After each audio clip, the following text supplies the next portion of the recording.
social media is a highlight reel. So anytime you get on there, you are seeing the best of everyone's best, their highest achievements, their best work, their greatest experiences, and internalizing all of that. I had this incredible opportunity to be a guest poster on the Tate's Instagram account. The Tate, it's a collection of galleries in the United Kingdom. It was a massive account. I was very excited. I wasn't going to hold anything back. I got my good friend Colin to come and film me. I spent time editing this and trying to make everything exactly right. I had done my very best and got these videos off, and I was really excited. The morning finally arrived when the posts went live. Now, they are 8 hours ahead of me in London, but I woke up to get ready for work that day, and I look at my phone and I couldn't believe what was happening. I had thousands and thousands of new followers. It's what you dream of happening, that you're going to get your work in front of more and more people. It was exciting. Something else was happening that day. I was scrolling through these comments, and occasionally I would see something like, "This painting is not very good." I wasn't the most confident of painters at the time. I'm self-taught. I didn't go to art school. I'd only been painting a couple years. All of these thousands and thousands of likes and new followers and great comments, the ones that I was remembering the most were the little bits of criticism. And this was a giant dose of imposter syndrome. Social media can open incredible opportunities for you. And there is something really beneficial about getting your work out into the world and taking advantage of this connectivity that we have. But what I want you to think about today is, are you happy with your social media usage as an artist? And is it benefiting you? How do you feel after you post your work? I wouldn't be talking to you here today if I hadn't continually put my work out there and continued to grow and grow and grow. But we are in a changing time. Social media is not the same as it was even 5 years ago. The platforms, the algorithms are all favoring short videos, the short form content. It loves that. It's the TikTok effect. It's how Instagram is pushing reels and videos.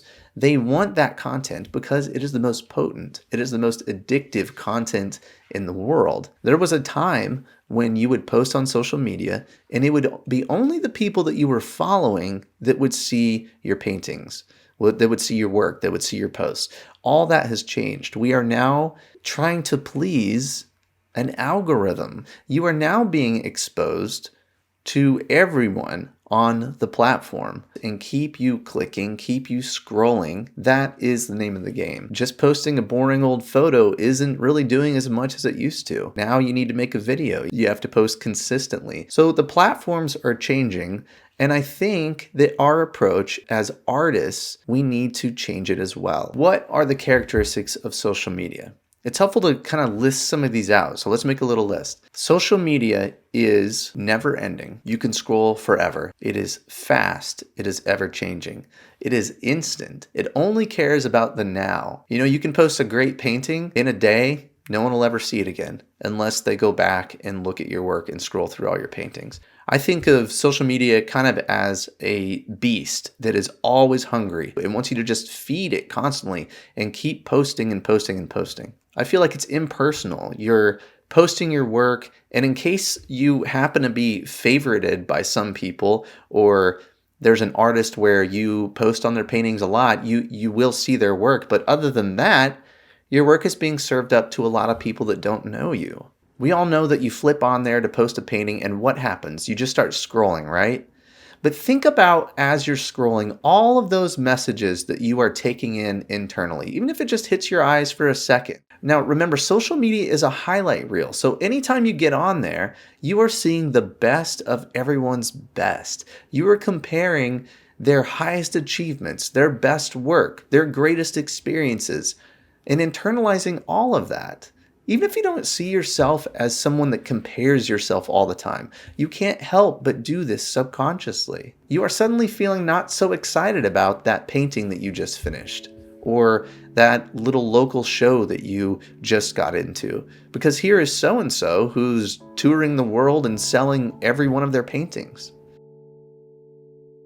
At this point, you may be thinking, well, comparison is just a natural thing that happens. Everyone does this. It's just a minor little issue. But it's the little small nagging feelings that we aren't aware of that can actually have the biggest impact on our creativity. Over time, these negative feelings, they erode your confidence. Once you view yourself a certain way, you continue to look for evidence to prove that negative feeling about yourself. And when we are on social media and we are scrolling, the evidence we are looking for will be right in front of us.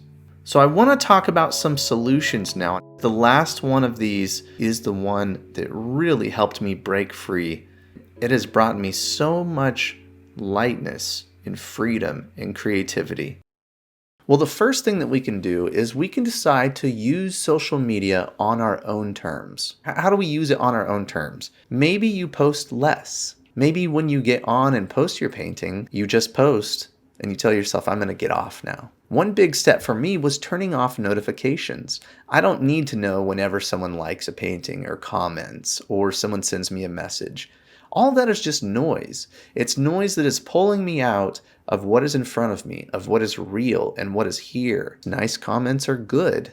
Likes are great. But what happens when you love a painting and you post it and it doesn't get the reception that you think it should? Do you start to doubt yourself? Do you start to think, well, I really like this, but maybe nobody else did? These developers, they are earning millions a year to learn how to distract you better, right? Their profession is to know how to distract you and how to reel you in and get you thinking about this or get you scrolling or looking at things that pull your attention away. So if you can intentionally get off of the app, you can change your notification settings. These are things that you have control over. You can do these things. You can reel back your usage to what you want it to be. And that makes a big difference. When you get off of social media, check in with yourself. How did that make you feel? Are you comparing yourself to other people? Are you not feeling good about your work as much as you were? Or suddenly your accomplishments don't seem as bright and shiny? Or maybe you're just distracted. Our brains were not meant to take in little 5 to 15 segment videos over and over and over and over again. Why do you think that the CEOs of social media don't let their kids get on social media? As parents, we don't want our kids scrolling through YouTube Shorts and Instagram Reels and all those things that wrecks their attention span, that brings up those issues of comparison. We need to treat ourselves the same way. So check in with yourself. Are you taking away any of this baggage when you are done? I haven't even mentioned ads yet.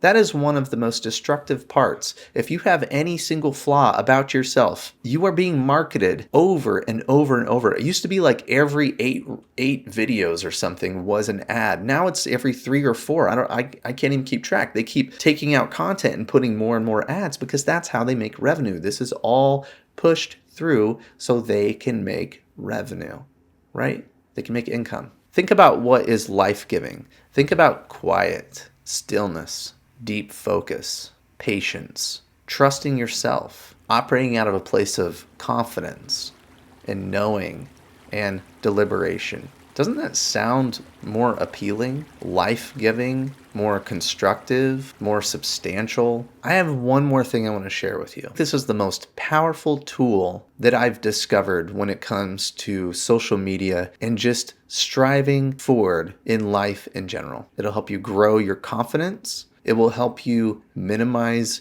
imposter syndrome, and that is AMB. Always measure backwards. Only compare yourself to an earlier version of yourself. You will unlock your true power and reach your full potential when you realize that you're only running your own race. When you look at other people's work constantly and you tear yourself down, there's always a price to be paid for that. And usually it looks like never being satisfied, never doing enough, always feeling like you can't do it or feeling frustrated. But we can get rid of a lot of that over time. I'll probably do a full review of this book at some point, but Read the book, The Gap and the Gain. It's very easy to compare yourself to other artists all the time. It's right in front of you. It's human nature, and social media is making it 1,000 times worse than it ever was before. But if you can set this aside and only look to yourself to see your improvement and your growth, you will gain in confidence and you will minimize imposter syndrome. Don't let this huge social media monster that can't ever get enough content, that brings out the worst in people, that keeps you playing small and second guessing yourself. Don't let that hold you back. You know, you have this beautiful thing that you're holding, and that's your painting and your art practice. You need to protect it, and you need to help it grow out of a place of patience and confidence and care. And if you can do those things, you're going to continue to grow and improve in fantastic ways. Next week, I'm going to get into another intuitive practice. I'm going to be talking about how to paint figures, how to keep them in perspective in your scenes, and how to really simplify this thing that can feel so overwhelming. So go ahead and subscribe if you haven't done that already. And if you're looking for something useful today that can help you in planning your painting, breaking up a complicated scene into simple steps, go ahead and take a look at this. Have you ever been really excited about a painting and you get all set up, you find that right reference that you're excited about, and then it's time to go and you feel lost? I have a free resource that I want to give to you today that can help with these problems. My 5 steps to plan a successful watercolor painting. I walk you through the crucial planning phase of your painting that will help you understand what you're going to paint first, second, and third. The planning is really so important, especially in watercolor. This medium is harder to correct. It's so immediate. So having that plan is very important. I send you a PDF that you can download. And the great thing about this is you can have it on your phone. You could print it out. You can download this right now before you start your next painting. All you have to do is follow this link here and download my 5-step guide to planning a successful watercolor painting.